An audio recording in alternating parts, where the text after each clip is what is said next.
Hello, welcome to another episode of Her Head in Films. I'm Caitlin, and I'm your host. On this podcast, I share my thoughts and feelings about the films I watch. They tend to be art house and world cinema. What makes this podcast unique is that I weave together my life experiences with a personal and emotional discussion of film. I explore the impact that cinema has on me and why I connect so deeply to it. As I like to say, my head isn't in the clouds, my head is in films. Today's episode is about Franco Piavoli's luminous 1996 documentary, Voices Through Time. This is not a well-known film, but it is one of my all-time favorite films, and I have been wanting to talk about it for such a long time. It basically looks at people who live in a small village in Italy. While it's a documentary, it has such an intimacy about it. It's hard to believe that Piavoli captured the kind of moments that he captured in this film. There is such a richness about it as well. You really feel like you're watching people's lives unfold. They're so alive on the screen. They're not self-conscious the way maybe you would see people in a documentary. It feels like you're a fly on the wall, just watching people live in this village. It's hard to describe the feeling of watching the film. I will say that the first time that I watched Voices Through Time, it was one of the most powerful viewing experiences that I've ever had in my life. I've been a cinephile for well over a decade now, more like about 14, 15 years. I've watched thousands of films, and me watching this film was up there with like the first time I saw Dreyer's The Passion of Joan of Arc, or Malick's The Tree of Life, or Kieślowski's The Double Life of Veronique. It was almost spiritual for me. I could not believe what was unfolding on the screen and how beautiful and life affirming and radiant it was. It just has a spiritual dimension to it. And maybe I sound corny or kind of ridiculous to bring spirituality into cinema, but for me the spiritual has nothing to do with religion or a belief in God.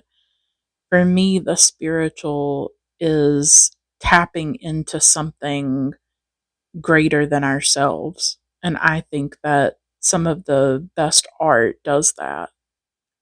By that I mean great art stirs our souls. It moves us. It brings up very deep emotions inside of us. And that's what Voices Through Time did for me.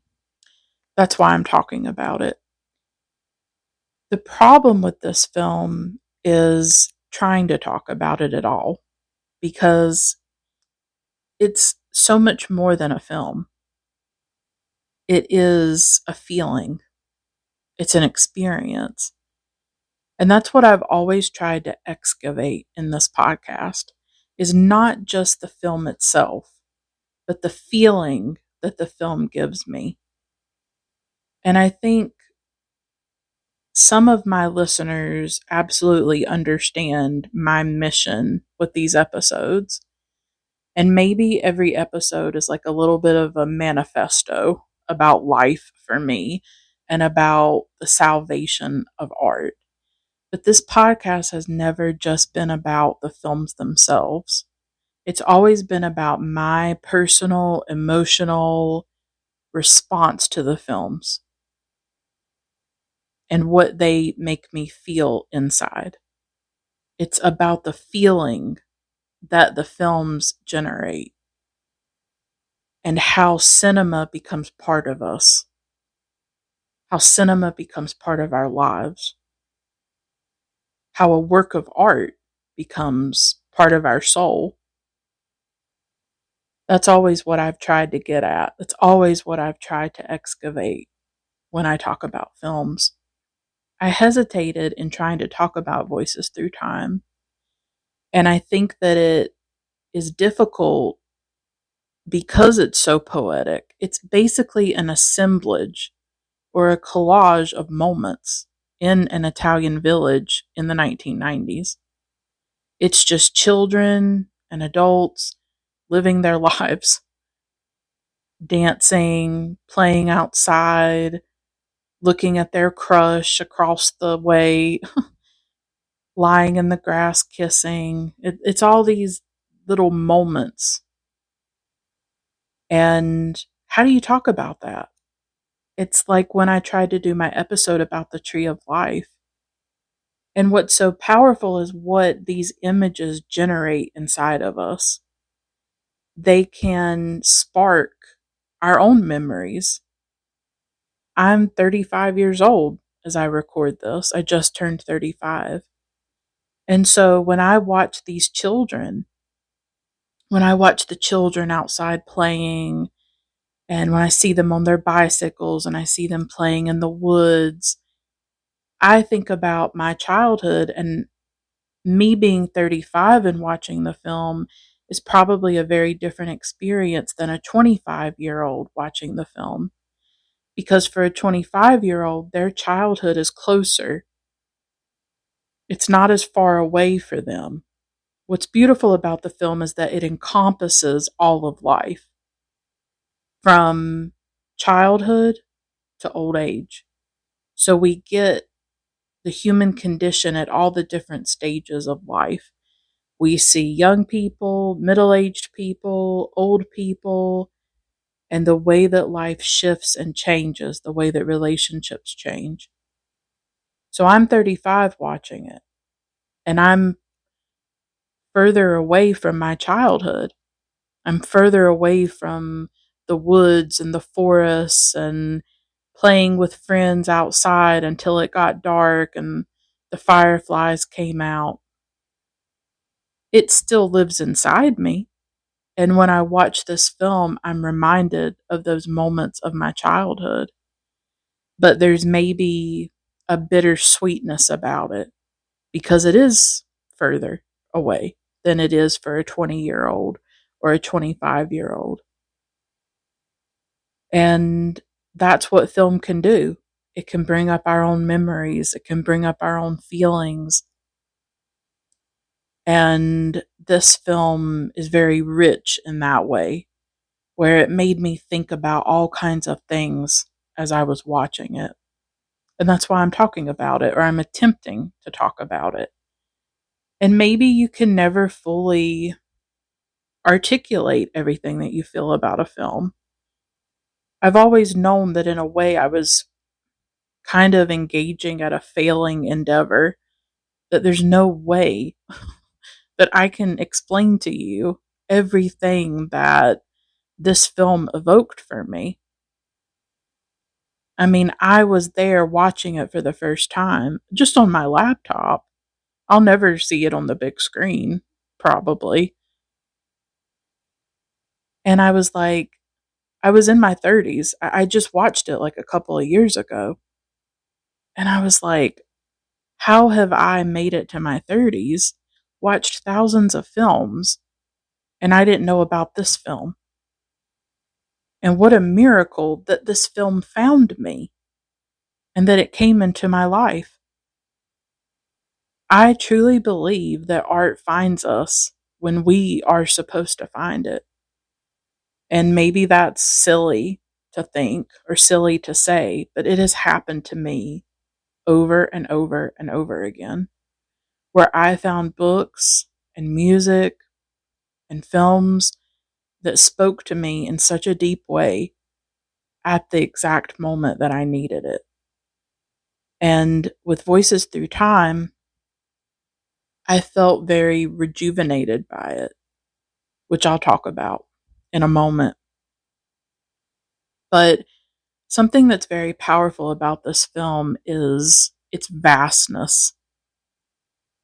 It really, like I said, encompasses all of life.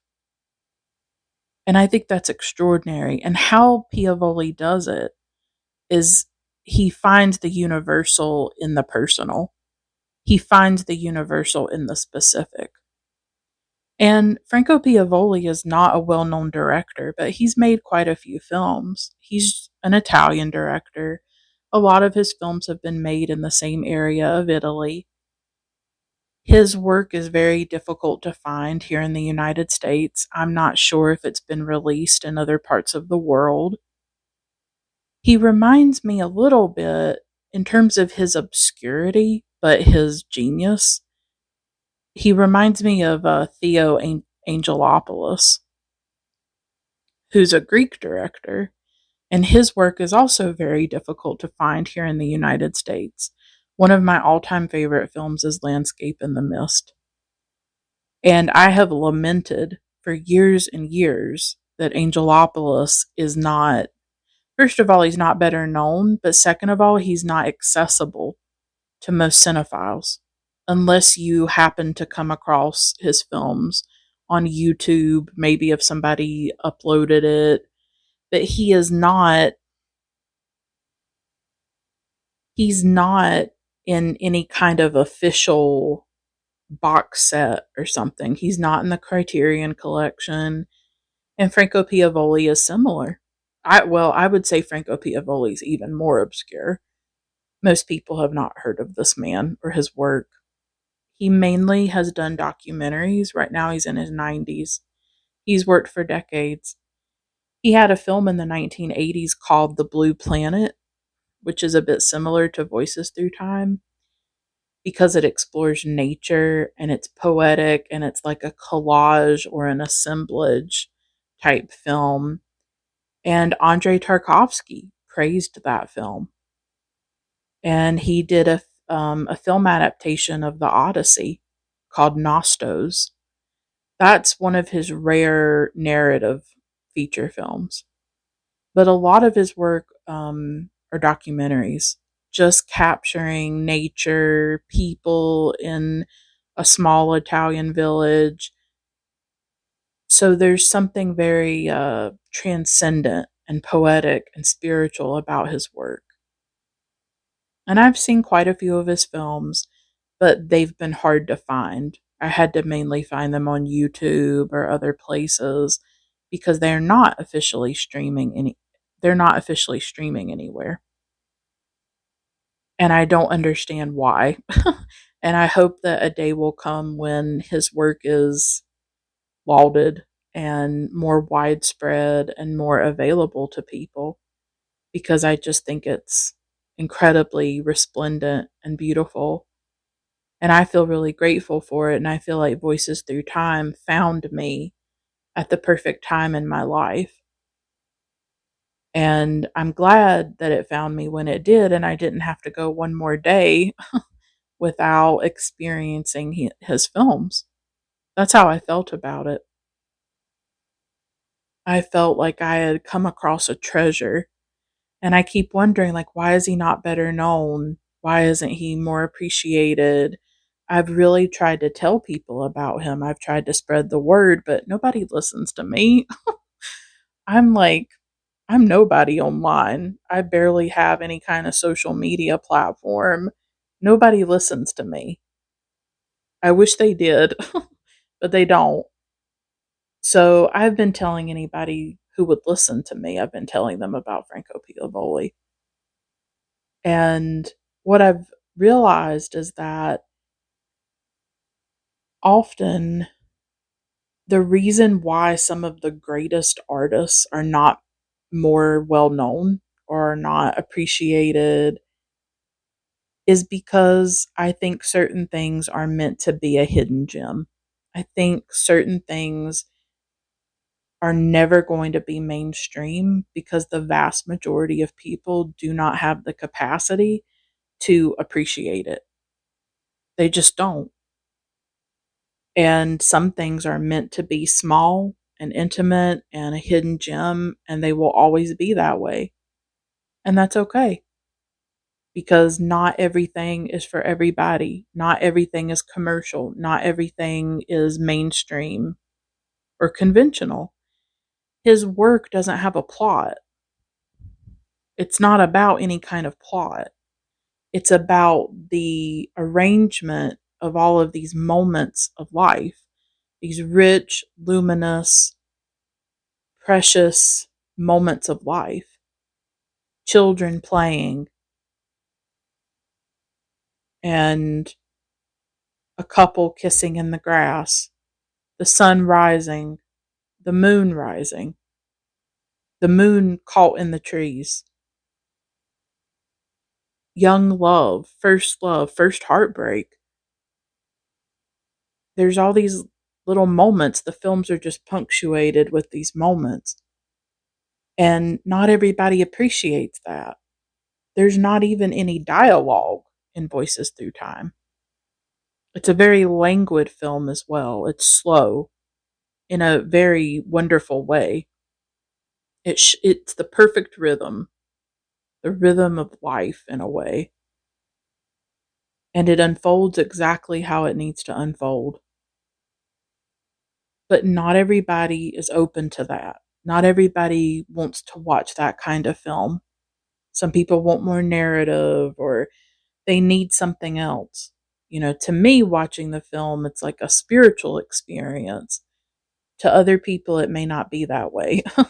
It may be pretentious or slow or whatever they think it is, because art is so incredibly subjective. And it should be. The film that I watch and the film that you watch are totally different, because I bring my subjectivity, I bring my memories, I bring my life, I bring my yearnings to the film and my life experiences.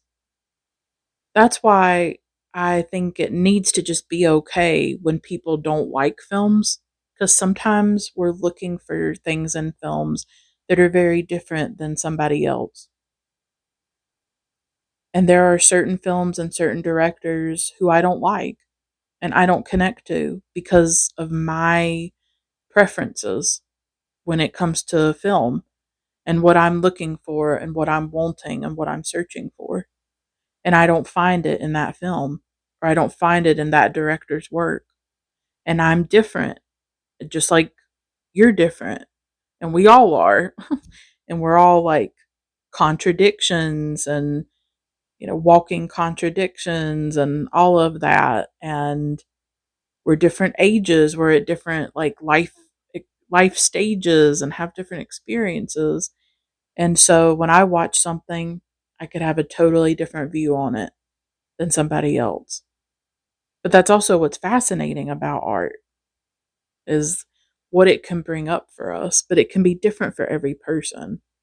That's something I kind of appreciate. And I've always just tried to share my interpretation, my subjective response. And that's what I'm trying to do with Voices Through Time, is to try to describe the feeling of the film and what it means to me. You know, we have big unanswerable questions about life, don't we? How was the universe made? Why are we here? What happens when we die? And all we ever have are all the small moments of our lives. And we ask ourselves, does any of it matter? Of course it does. It must. We're here, and that matters. We're trying our best. We're searching for love and beauty and meaning and connection. We watch as time passes, as the years pass, the seasons pass, and we get caught up in all of it without even knowing where any of it is leading.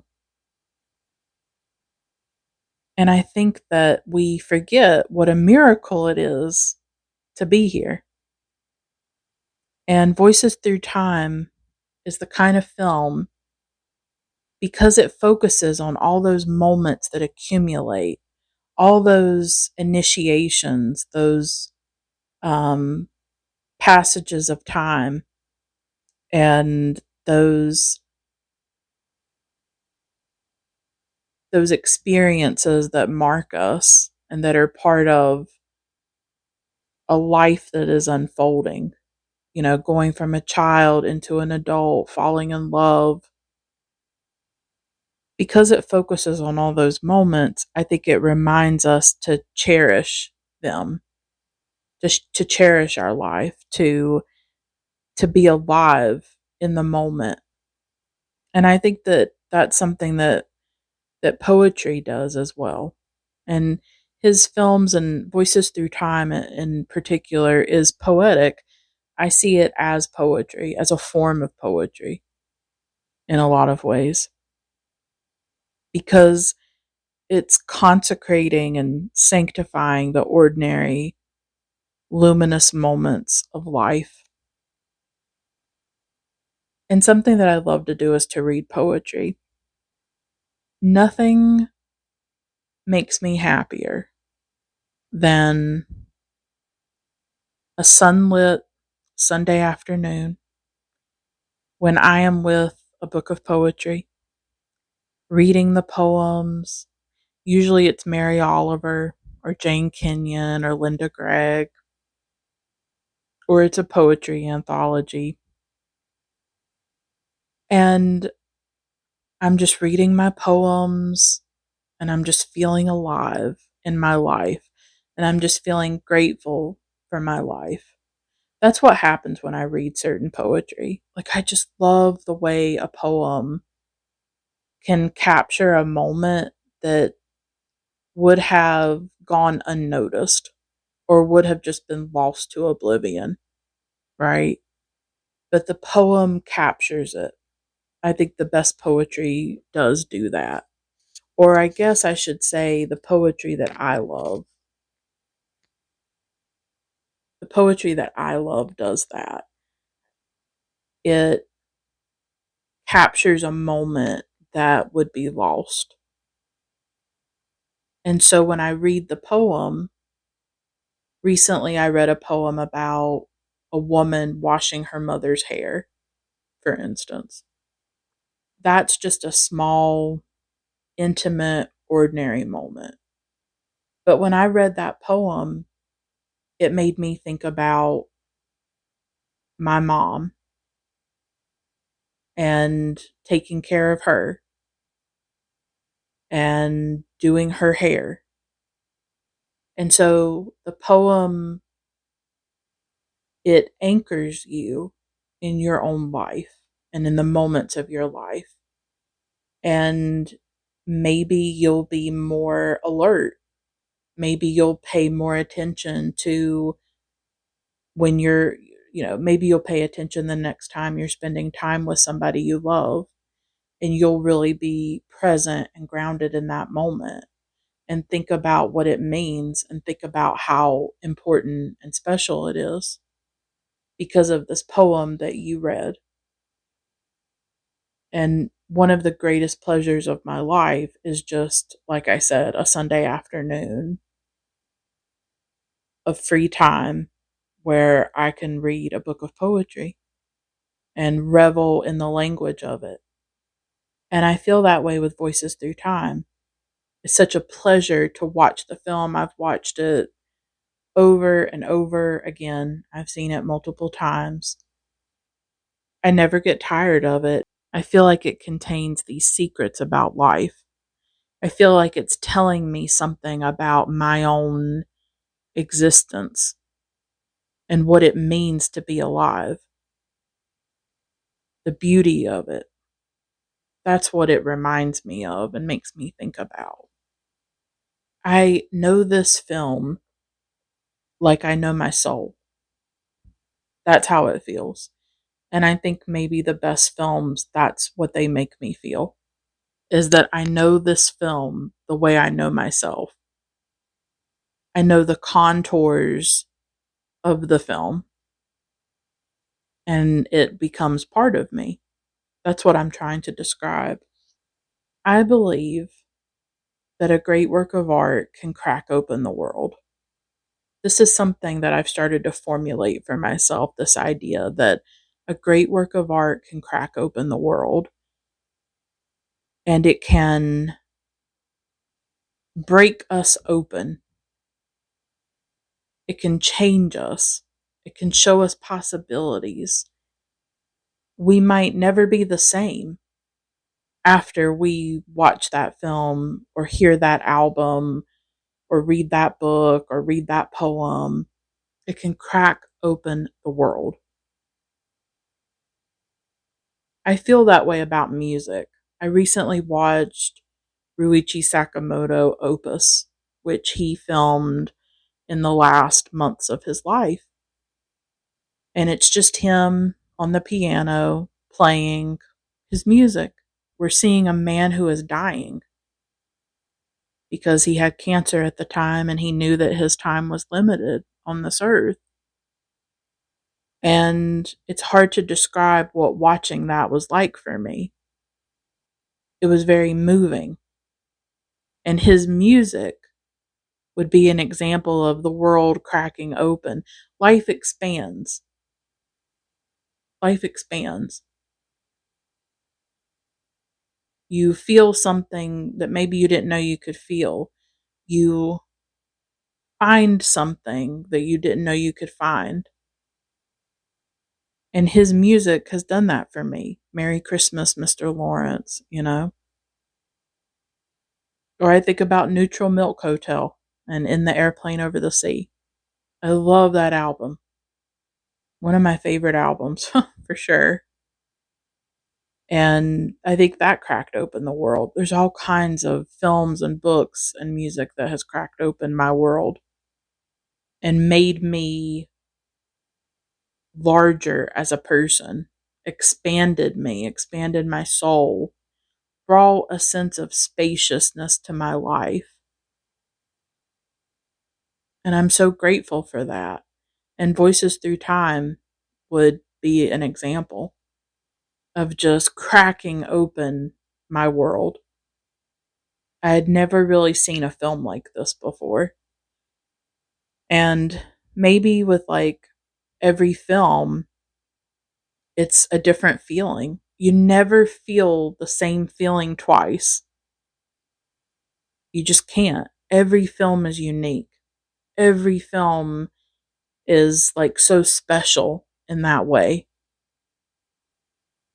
And I'm reminded of Hossein Sabzian, the main person in Abbas Kiarostami's 1990 film Close Up. It's one of my favorite films. I think it's the best film of the 1990s. I don't have a problem saying that at all. I think it's the greatest film of the 90s. Unfortunately, Sabzian is not with us anymore. He was, for those of you who have seen that film, you know he was such a passionate cinephile. He loved cinema. He often lost himself in it. It was life affirming for him. It was a passion, and you could argue it was an obsession. And I think he would admit that it was an obsession, that it took him over and it took over his life. But I think he was a very sensitive soul in a lot of ways. And there's this documentary about him, or this interview with him, that's included in the Criterion Collection edition of Close Up, I think. And in it, he says something like, with every great film I watch, I feel reborn. And I think that is such a perfect way to talk about cinema and to talk about the films that we deeply love, the films that crack open the world, the films that change our lives, the films that save us.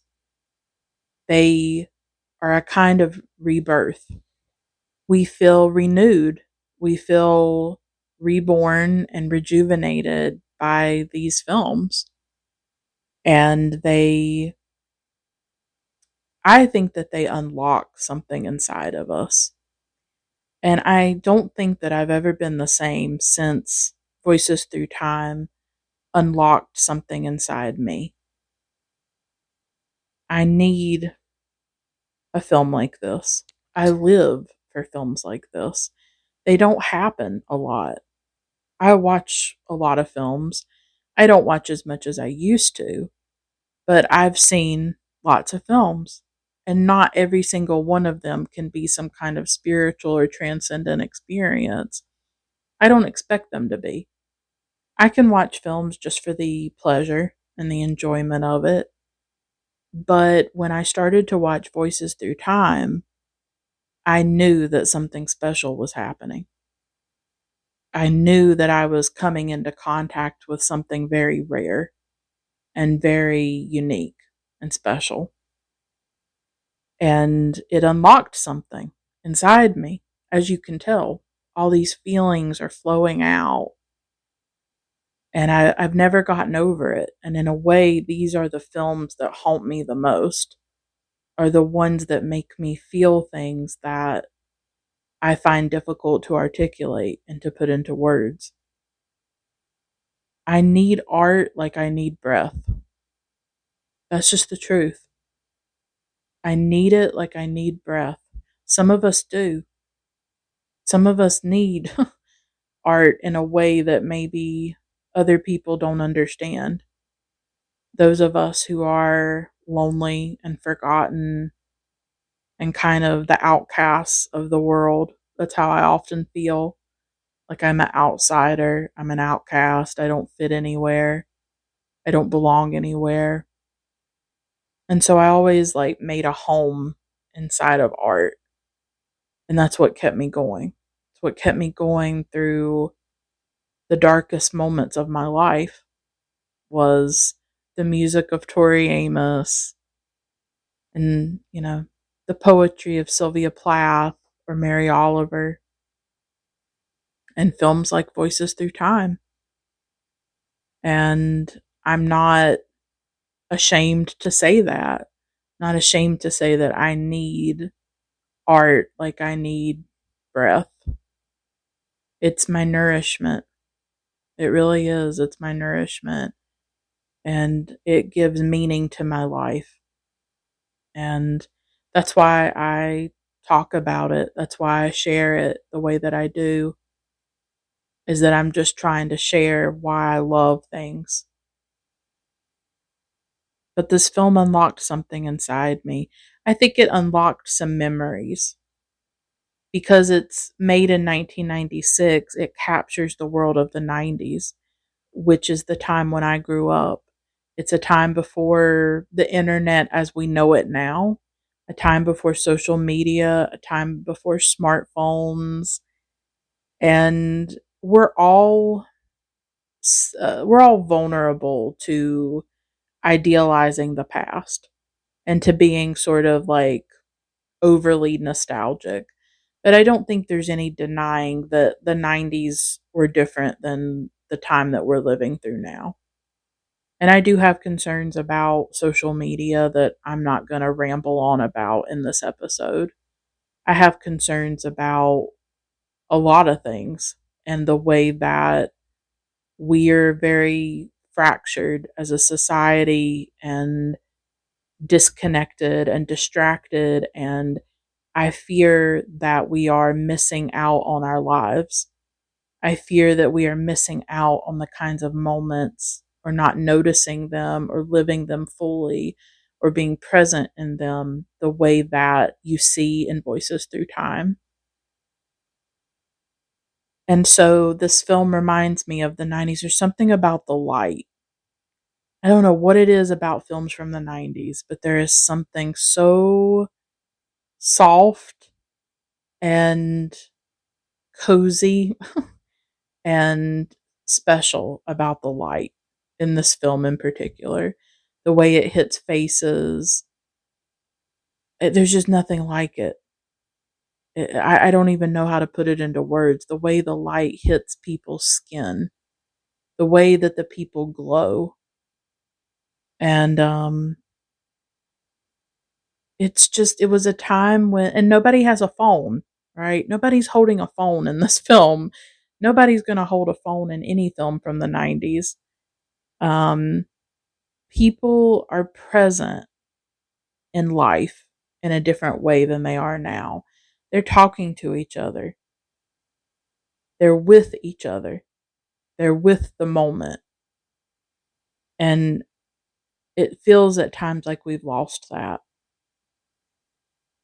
And it just, I don't know, it just reminded me of growing up. It reminded me of when I was a little girl and spending time with my parents or spending time with my dad and playing outside with kids in the neighborhood. And I remember that light. I remember that golden light. I think it's the light of our memories. And I see that light in Voices Through Time. And sometimes, even though I'm 35 and I'm so far away from my childhood at this point, sometimes I'm still right there. It is still so real to me. And I know others can relate to that, where I'm like right in my childhood bedroom. I can hear the crickets outside. I can see the moon through my bedroom window. I can see the chair and the CD player and the posters on my wall and my closet and my CDs and my television that I had and my VCR. I can see it all. It's right there, even though it's all gone now. And I don't think I know how to deal with that it really is all gone. That's why we need to be reminded to really live in the moment that we have, because it will all be gone. It will all be gone. And I used to be so aware of that, even when I was a little girl. I would be so aware of, like, oh, this isn't going to last forever. And it's almost like I would mourn the ending of things before they had ended. So even if, as they were happening, I would already be grieving the loss before I had ever lost them. I remember when I was in high school, maybe it was my senior year, and it must have been, and this was after my dad passed away. I remember like one of the last days of senior year. I mean, that was when I was graduating high school, and that experience would be over. And I remember us taking like a class photo. I think it was like my English class, potentially. I think it was. And I'll never forget taking that class photo. I don't even have it. I don't even know what it looks like. And I remember just thinking in that moment, like, we'll never be here again with each other. You know, a lot of these kids I had been in school with for years. I didn't know them that well. I always struggled to connect with people. I never felt like I fit anywhere. I felt very invisible my whole life. And so I think about like the kids that I went to school with, and I doubt they even remember me. I doubt they even like have memories of me. I mean, you don't know. You don't know. Maybe somebody remembers me. Um, I'm not sure. I'm not sure how people saw me. I was really shy. I had really bad social anxiety. I struggled just to like connect with people. Like I've said, I never really felt authentic. I never felt like I could be my true self with people. I didn't really have friends when I was in school either. I was just really on the margins, kind of an outcast, I guess you could say. I never like found my people or anything like that. But I remember the last day of that particular class and that photo, and I was very overwhelmed by the feeling that we would never be in that moment again, that we would never be together in that classroom, that it was over, that I would never see these people again, that I would walk out of that school and it would just all be over. And I think that the people I went to school with, they kind of had a sense of the future. They were going off to college and they had dreams. And I had buried my father. And I felt like I went with him. And I didn't have dreams anymore. And I couldn't imagine the future. I didn't even think I would make it to my 30s. That's the truth. I didn't think I would ever make it to my 30s. I spent so many years drowning. And I didn't know what to do. And I didn't know how to live. And now I'm in my 30s. And it's scary. There's something scary about it because I wasn't prepared. But at the same time, I feel like I got a second chance at life in my 30s.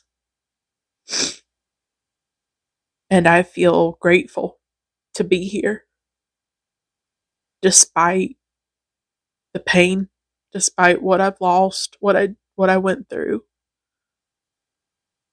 I have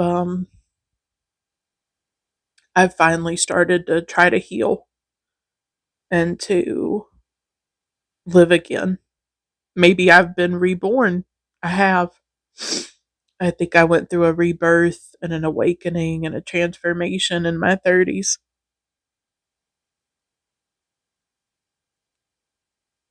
The thing is, for a long time, I was dying. But now, I finally love life. I finally choose life. I choose to be here. I didn't always feel that way. I didn't always want to be here. I didn't know how to be here. After losing him, I didn't know what it meant to be here with that horror of burying him and losing him. But I finally do want to be here. And I turned 35 recently. And on my birthday, I was happy to be alive. It washed over me, that feeling. I'm happy to be alive.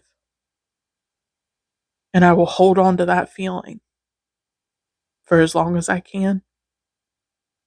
It doesn't mean that life is perfect and great, but I cherish life in a different way. And I also thought about on my birthday, I thought about my father. I thought about the world we're living in with such violence and destruction.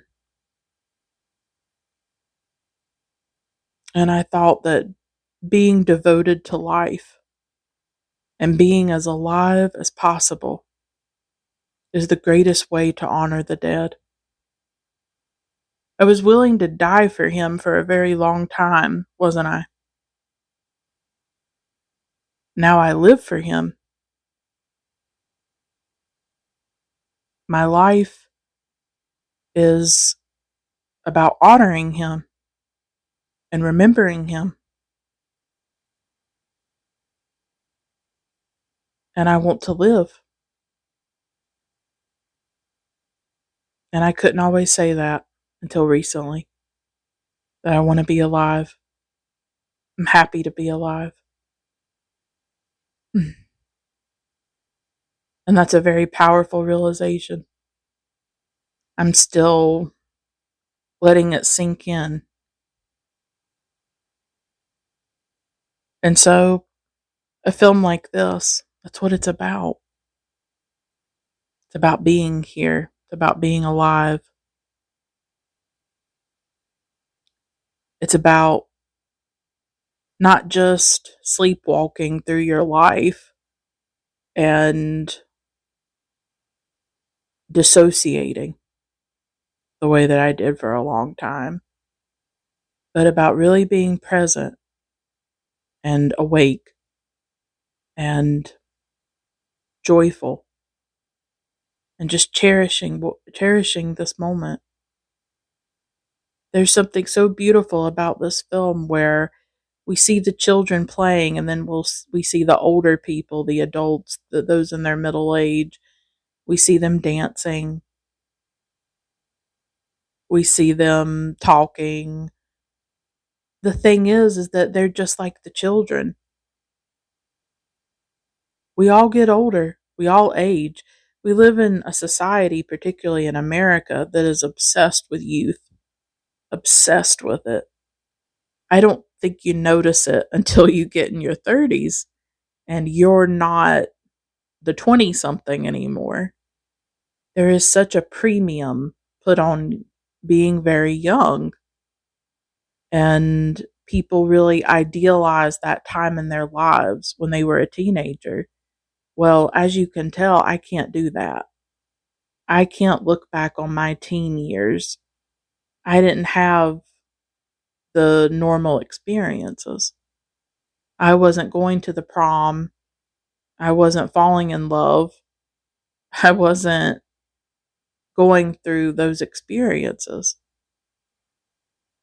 I went through something else, something much more painful. And so I think a lot of people kind of live in the past. They want to go back to the past.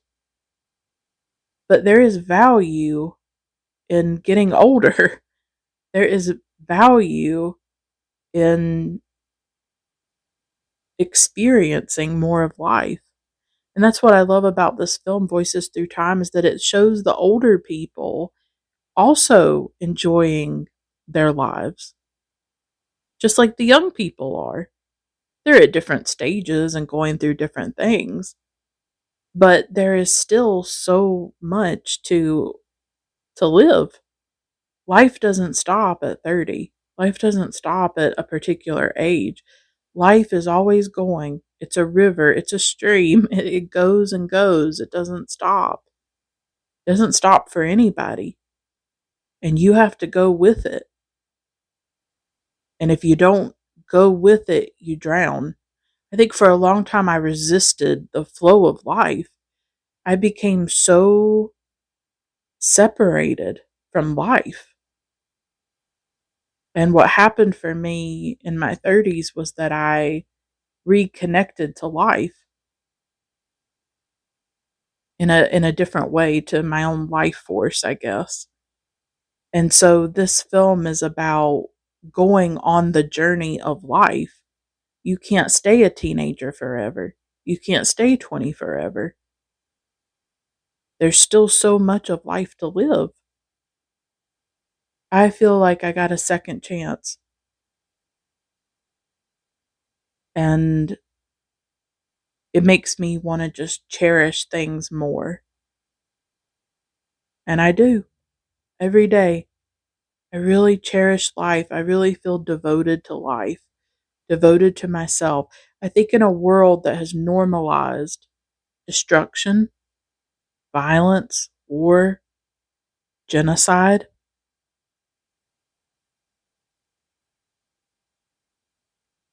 for months I watched the annihilation of Palestinians in Gaza.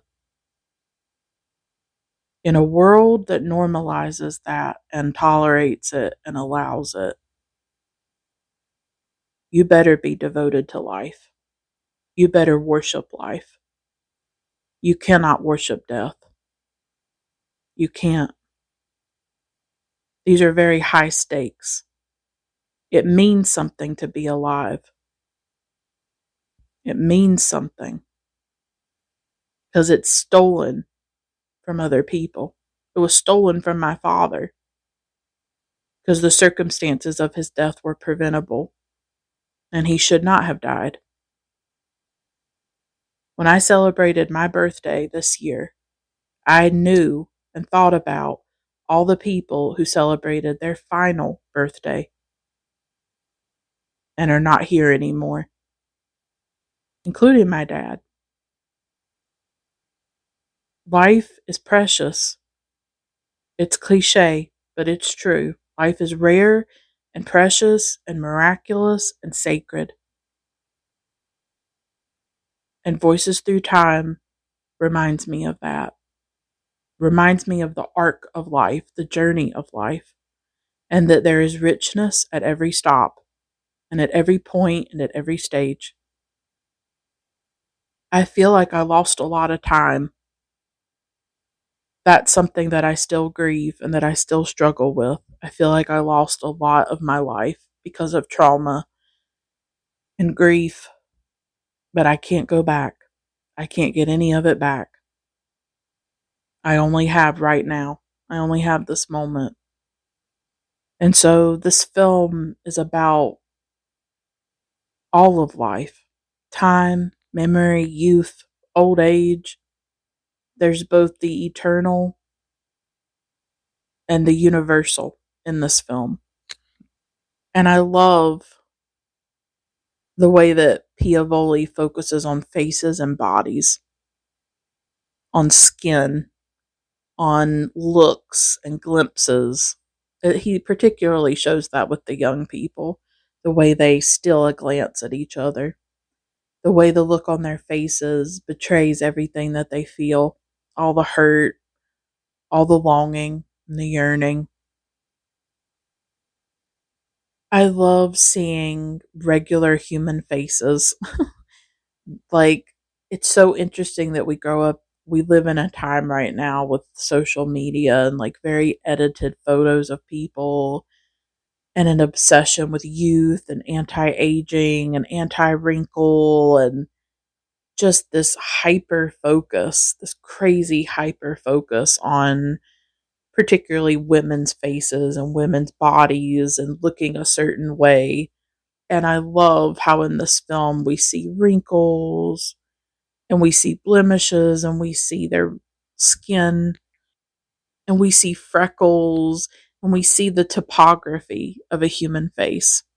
All the lines and wrinkles, the textures, the reality, the tangible beauty of a human face and a human body. And they are luminous.